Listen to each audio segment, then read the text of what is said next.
Boa noite, amigos. Vamos começar a nossa revisão do primeiro bimestre da nossa disciplina Psicologia e Filosofia, tá bom? No início do bimestre, nós estudamos sobre a questão do senso comum, do mito e da filosofia, tá bom? O senso comum, nós podemos explicar o senso comum como algo que a gente sente comumente, quer dizer, uma coisa que é natural de todo ser humano. Nós temos um preconceito, uma preconcepção de tudo que existe. Às vezes, aquela nossa concepção tem por base científica, mas normalmente é algo que a gente aprendeu ou que a gente adquiriu ao longo da nossa aprendizagem de vida, das nossas relações. Então, podemos explicar o senso comum como um juízo comumente sentido por todo o gênero humano. Mas qual a importância do senso comum? Ele é o primeiro passo para a construção de uma verdade científica. O mito. O mito, ela tem esse caráter de fantasia, uma história fantasiosa. A gente fez o trabalho na sala da história dos mitos, né? A gente viu o mito lá do Rio de Janeiro, o mito lá do senador Amaral, nós vimos várias histórias de mito aqui de Camanducaia. Então, o mito tem essa narrativa fantasiosa. Ela é importante para aquele grupo de pessoas, né? Quando há necessidade de explicar uma coisa que a gente não consegue explicar, às vezes para tranquilizar o ânimo de um grupo de pessoas, a fim de responder uma necessidade do coletivo. Então o mito tem o seu papel. Ele nasce e se consolida a partir da aceitação coletiva. Então o mito, ele é um bom mito quando ele é aceito por um grande número de pessoas. O mito só existe quando ele cai no senso comum, quer dizer, quando ele é aceito por um grande número de pessoas. É ele que dá vida ao mito. O senso comum dá vida ao mito. O mito possui três funções principais, que é explicar, organizar e compensar. Explicar o quê? Explicar aquilo que às vezes nós não conseguimos explicar, que aconteceu no passado, algum fato que humanamente se torna inexplicável. Organizar o quê? As relações sociais. E compensar normalmente uma perda. O mito vem normalmente para compensar uma perda de um grupo de pessoas. O mito, então, muitas vezes nos ajuda a se acomodar naquilo que nós vivemos. Ele tranquiliza o nosso coração. A filosofia. A filosofia, é difícil definir a filosofia, porque nem mesmo os filósofos entram no consenso de uma definição clara da filosofia. Mas vamos pegar a definição histórica da filosofia. Ela tem a origem na palavra grega philos, que significa amor e amizade, e a palavra sofia, que podemos traduzir como sabedoria e conhecimento. Então seria, entre aspas, esse desejo, esse amor pelo conhecimento, essa busca constante pelo conhecimento. É a Pitágoras que se atribui a invenção dessa palavra. Platão mostra que o amor, o philos, é a carência, desejo de algo que não se tem. Então, para Platão, a filosofia seria a busca por aquilo que eu não tenho, que no caso seria o conhecimento. A busca constante pelo conhecimento que eu desejo. Tá bom? No período medieval, a filosofia se tornou investigação racional posta a serviço da fé. Porque a gente vai estudar daqui a um tempo a filosofia medieval. Ela é muito ligada à fé cristã nesse período da Idade Média, né? Mas depois, com o tempo, ela foi tendo novas acepções e hoje nós podemos dizer aí que a filosofia é reflexão crítica elaborada da realidade. Uma reflexão mais elaborada da realidade que vivemos. Aí nós estudamos também, no início da nossa matéria, eu passei para vocês o mito da criação do mundo. Não sei se vocês recordam. Mas o mito da criação do mundo traz alguns ensinamentos. Entre eles, vem falar do caos. No mito da criação do mundo, tudo veio do caos. Tudo se origina da desordem. Então, a ordem brotando da desordem. Então, aquilo que parece que não tem solução, aquela situação que parece irreversível, no mito ele se torna a solução de tudo, a criação de tudo. No mito também vem trazer a personagem de Gaia, que é a mulher, a mãe terra, aquela que é fértil, aquela que tem ordem, afeto, carinho, a fertilidade. Então a imagem de Gaia, o planeta Terra como Gaia, a origem de tudo, aquela mãe de todos os seres vivos. No vídeo que a gente viu também, a gente viu o personagem do Urano, que é o esposo de Gaia, que era um ditador obsessivo, que levava a Gaia ao sofrimento. E hoje, quantos Uranos nós temos no nosso dia a dia, né? Que oprime não só as mulheres, mas todos nós. No vídeo também mostra a morte de Urano. Uma coisa interessante da morte de Urano, ele foi morto pelo seu próprio filho e foi cortado os seus testículos. Mas qual o sentido desse cortar os testículos? É que o testículo ele é um órgão que representa a fertilidade. E aqui vem aquela questão assim que a pessoa, o ser humano, a partir do momento que ela se torna infértil, mas não só de infertilidade de reprodução sexual, mas a questão da fertilidade da utilidade, de sentirmos produtivos, de sermos úteis. Então essa ideia de perder a fertilidade é perder a vida, porque a partir do momento que nós não conseguimos produzir nada novo, nós nos tornamos inúteis. E essa inutilidade vai muitas vezes nos levando a uma depressão, uma ansiedade, a perda do sentido da vida. E aí, no final da história, vem falar do Cronos, que é o Deus Tempo, que vai então libertar os seres humanos da tirania de Urânio, mas aí nós caímos na mão do Cronos, que é o Tempo. E hoje nós sabemos que nós somos muitas vezes muito dependentes do tempo. Né? Nós temos tempo para tudo. E às vezes não temos tempo para poder viver a nossa vida como ela deve ser vivida. E também a questão da não eternidade, que tudo é passageiro, como a gente vai ver com outros filósofos também que mostram essa ideia. Aí tem a nossa atividade 1. Eu vou clicar aqui para abrir a nossa atividade 1, para recordá-los da nossa atividade 1, mas deixo para vocês a atividade 1 depois lá no nosso grupo, tá bom? A atividade 1 tinha as questões do significado da filosofia. Lembrando que para a nossa prova eu posso utilizar algumas questões da nossa atividade, tá bom? Ou da 1, ou da 2 e da 3, que eu vou mostrar no slide hoje. As funções. Então aqui tem algumas questões que a gente viu em nossa atividade 1. Depois eu posto para vocês a nossa atividade 1, tá bom? Continuando, a introdução ao estudo da filosofia. Aí vem nossa outra aula aqui sobre o assunto aprofundando um pouco mais sobre o conceito de filosofia. A filosofia é o campo do conhecimento que estuda a existência humana e o saber por meio de uma análise racional. Então a filosofia está sempre nessa discussão racional, buscando através da razão a explicação de tudo. Quais são as principais finalidades da filosofia? É claro, gente, aqui como eu falei para vocês, é a linha de pensamento da nossa disciplina. Mas se vocês pesquisarem em vários outros livros, vocês podem encontrar outras finalidades. Mas o que vai ser cobrado, o que vai ser seguido em nossa prova, é o que nós estudamos em nossa aula. A filosofia, então, ela tem como uma de suas finalidades, aqui eu coloquei 3 finalidades dela. A primeira finalidade é criar conceitos e dar base para outros conhecimentos. Então, a filosofia é a base de outros conhecimentos. Ela se preocupa com a construção de conceitos e ela vai servir de base para a construção de todos os conhecimentos. Todas as áreas que você for estudar, você vai ter por base a filosofia.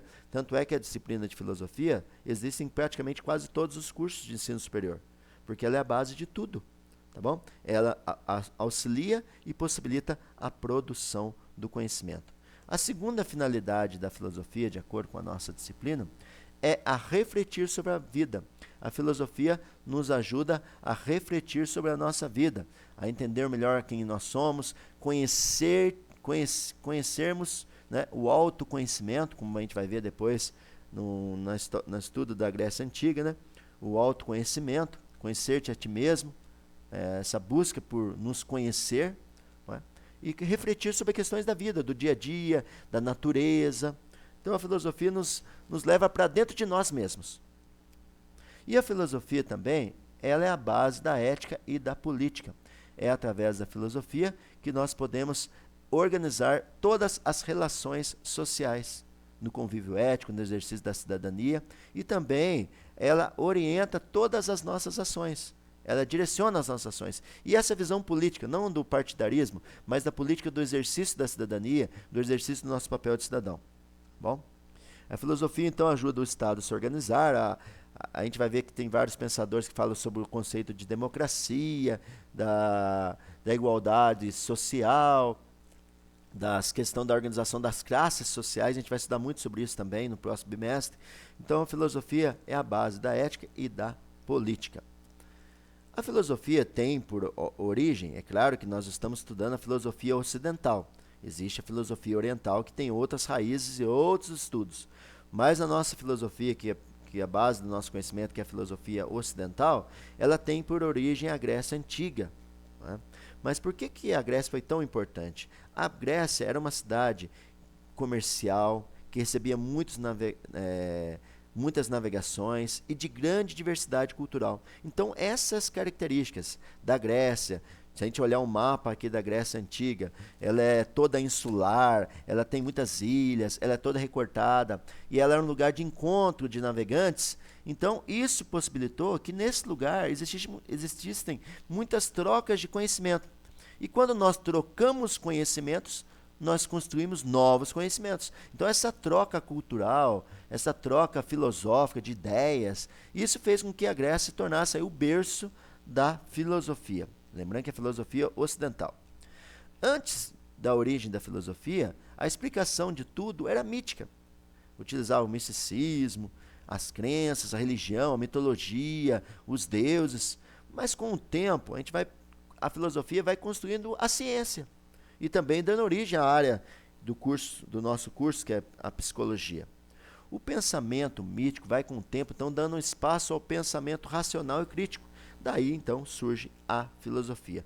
E aí nós temos a nossa atividade 2, depois eu entrego para vocês, coloco no nosso grupo, posso esse gabarito dessa atividade, só para vocês recordarem a nossa atividade 2, né, que a gente estudou no nosso bimestre, tá bom? Depois eu coloco para vocês essa atividade lá. A filosofia antiga e seus pensadores, tá bom? Então, a filosofia pode ser dividida da seguinte forma. Como dividir a história da filosofia? Em 4 partes. A filosofia antiga, focada na Grécia Antiga. A filosofia medieval, focada aí no cristianismo. A filosofia moderna, a partir do surgimento de novas correntes filosóficas, principalmente o iluminismo. E a filosofia contemporânea, que a gente discute sobre a pós-modernidade, tá bom? São os pensadores mais atuais. A filosofia antiga, ela pode ser dividida em 3 períodos. Então, cuidado aqui, pessoal. A história da filosofia pode ser dividida em 4 filosofias. E a filosofia antiga, que é uma das partes da filosofia, ela pode ser dividida em 3 períodos, que é o período pré-socrático, período socrático e o período helenístico. Dentro da filosofia antiga, nós temos 2 escolas importantes, a escola jônica e a escola italiana, ou eleata. Tá bom? Dentro dessa escola jônica, nós estudamos Tales de Mileto, Heráclito, Pitágoras, Anaximandro, Anaxímenes. E dentro da escola italiana, nós estudamos o Parmênides, Zenão, Empédocles e Górgias, que são esses pensadores que a gente estudou nessas 2 escolas. Começando, então, pela nossa escola jônica, o primeiro pensador, Tales de Mileto. Ele é considerado o primeiro filósofo. Lembrando que nesses primeiros filósofos, eles buscavam explicar a origem do universo. Então, eles acreditavam que existia algo que dava origem a tudo e uma substância que dava origem a tudo. Essa substância que dava origem a todas as coisas, eles chamavam de arqué. O arqué seria a substância que dá origem a todas as coisas. Para Tales de Mileto, o arqué era água. Tudo vem da água, tudo volta a ela. Era a primeira proposta filosófica de origem do universo. Todo o universo veio da água, de acordo com Tales de Mileto. Depois, nós estudamos Heráclito, que é conhecido como filósofo do fogo, porque para ele o arqué é o fogo que purifica, é o fogo que cria todas as coisas. E também ele discute sobre o logos, que está relacionado à razão, que governa todo mundo. Então, para Heráclito, tudo veio do fogo, e quem governa tudo é o logos, que é o conhecimento, a razão, a inteligência. O conhecimento governa o mundo. Para Heráclito também, todas as pessoas possuem o logos. Só que alguns usam logos, outros não usam logos. Então, algumas pessoas que não usam logos, ele chama de adormecidos, que são as pessoas que têm logos, mas não fazem uso do logos. E aqueles que fazem uso do logos são aqueles que são os despertos, que ele chama de despertos, as pessoas que usam logos. Nós, como estamos fazendo uma faculdade, buscando conhecimento, nos capacitando, podemos nos considerar, dentro da visão de Heráclito, como despertos. Mas quantas pessoas que nós conhecemos, quantas pessoas da nossa família, da nossa casa, do nosso cotidiano, do nosso dia a dia, que tem muito logos, muito conhecimento, mas não faz uso desse conhecimento. Então eles são, para Heráclito, adormecidos, tá bom? Heráclito também tinha essa frase que ele utilizava, o homem que volta ao mesmo rio, nem o rio é o mesmo, e nem o homem é o mesmo homem. Aqui é a questão da dinâmica. Eu lembro que uma das nossas amigas apresentou, nossos amigos apresentou sobre Heráclito na sala e falava sobre isso, né? Dessa dinâmica, de tudo, dessa vida mutável, né? Tudo muda, nada é igual, né? Hoje não foi igual, não é igual a ontem e não será igual amanhã. Cada dia tem sua dinâmica. Então essa ideia da dinâmica, que assim como nós olhamos para um rio, a água que nós estamos vendo no rio não é a mesma água, porque ela está em corrente, né? Está dinâmica. Assim também nós não somos mais o mesmo, porque a cada dia nós nos transformamos.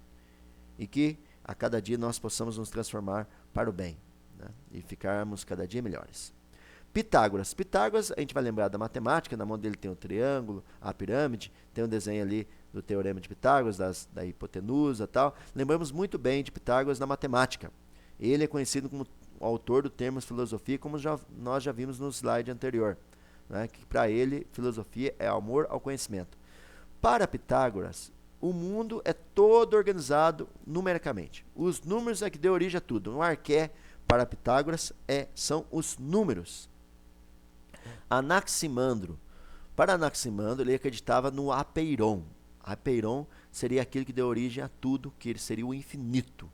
A origem de todo o universo estava no que ele chamou de apeiron. Então, para Anaximandro, não era uma substância, mas um ser, algo que ele nem mesmo conseguiu definir, que seria esse infinito, esse apeiron. Ele também discutiu sobre a questão do formato da Terra, formato cilíndrico. Ele tinha uma ideia de uma Terra cilíndrica, a existência do movimento do Sol, apesar que hoje nós sabemos que é a Terra que gira, né? Mas ele falava desses movimentos dos astros através da sua teoria. Anaxímenes. Anaxímenes foi uma das primeiras pessoas a falar que a Lua refletia a luz do Sol. É interessante imaginar que uma pessoa aí, há milhares de anos atrás, sem nenhum recurso, falar sobre a Lua refletindo a luz do Sol, né? Que hoje, com todos os recursos, às vezes nós não conseguimos construir conhecimento. E os filósofos antigos, com pouco recurso, desenvolviam importantes conhecimentos. Para ele, o arqué é o ar. Tudo veio do ar. O ar é o princípio de todas as coisas. É dele que vem tudo. É ele que nos dá a vida. O ar, portanto, é o sopro que nos anima. Eu falava também que essa visão aí de Anaxímenes também foi abraçada posteriormente na filosofia medieval pelo cristianismo, aquela ideia do sopro da vida, o sopro que conduz todos os seres. Então a ideia do ar, Anaximandro tinha como o arqué de tudo. Aí nós tivemos a nossa atividade 3, vou só abrir rapidamente ela para a gente dar uma olhada, mas depois eu coloco para vocês, tá bom? Atividade 3, continuando a nossa aula, a gente vai entrar então na escola eleata, tá? Da filosofia antiga. Os principais filósofos da filosofia da escola eleata italiana, nós já vimos que é Parmênides, Zenão, Empédocles e Górgias. Parmênides, como a gente pode ver essa imagem, ele apontando para a cabeça, ele é o filósofo da razão. Para ele, tudo deve se basear na razão. Ele acreditava que nós não podemos nos levar pelos sentimentos, pelas emoções, mas nós devemos nos guiar apenas pela razão. Ele é responsável pela distinção entre a aparência e a realidade. Para ele, nem tudo que parece ser é, na verdade. Ele é o principal pensador dessa escola. No universo, tudo está parado. Ele acreditava no imobilismo. Diferentemente, aí que a gente viu agora há pouco de Heráclito, que acreditava nesse mundo dinâmico, Parmênides, ele acreditava que o mundo não mudava e que todos os seres tinham uma essência imutável dentro de si. Nós temos dentro de nós uma essência que é fixa, eterna e imutável. Sendo assim, nós não podemos mudar. Tudo é eternamente igual. Zenão, a gente vai lembrar da corrida da tartaruga e do Aquiles, né? Que é claro que isso não seria possível, mas dentro da visão de Zenão, ignorando a passagem do tempo, ele vinha dizer o seguinte: nós não podemos dar sorte para o azar. Nós não podemos menosprezar as possibilidades que podem ocorrer, né? Não podemos ser orgulhosos, tão orgulhosos a acreditarmos que nada vai dar errado. É necessário nos precaver, é necessário sermos atentos, precavidos, não deixar nos guiar apenas também pelos sentimentos, assim como já dizia também, agora há pouco a gente viu o nosso amigo Parmênides, tá bom? Para Zenão, os sentidos são ilusórios e apenas podemos acreditar na razão. Assim também acreditava Parmênides. Ele era discípulo de Parmênides, que a gente já viu no começo aqui da escola italiana. Empédocles ele está relacionada à questão da democracia, da justiça social, da valorização dos menos favorecidos, dessa discussão social. Ele tinha, por teoria, ele não acreditava apenas num arqué, ele acreditava em 4 arqués. Ele acreditava que todas as coisas eram feitas do fogo, da água, da terra e do ar, e da relação entre esses 4 elementos. E também ele acreditava que todos esses 4 elementos eram regidos pelos princípios fundamentais opostos, universais opostos, que era o amor e o ódio.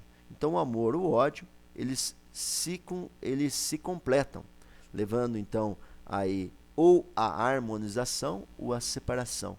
Então ele acreditava nesses princípios que se completavam e direcionava esses 4 elementos, o fogo, o ar, a água e a terra, que davam origem a todas as coisas. Gorgias. O que nós podemos recordar de Gorgias é que Gorgias era um sofista. Sofista era aquele que utilizava da arte da persuasão por dinheiro. Ele, como ele tinha um domínio das palavras, ele fazia discursos, ele manipulava ideias, né? Ele saía dar palestras, mas ele era focado muito na questão material apenas. Ele acreditava apenas na arte do convencimento. Então, para Gorgias, a verdade não existe. A verdade é construída, né? A maior arte que existe é a arte da persuasão, de acordo com Gorgias. E aí, nós finalizamos a nossa revisão. Bons estudos a todos vocês. Fiquem todos com Deus.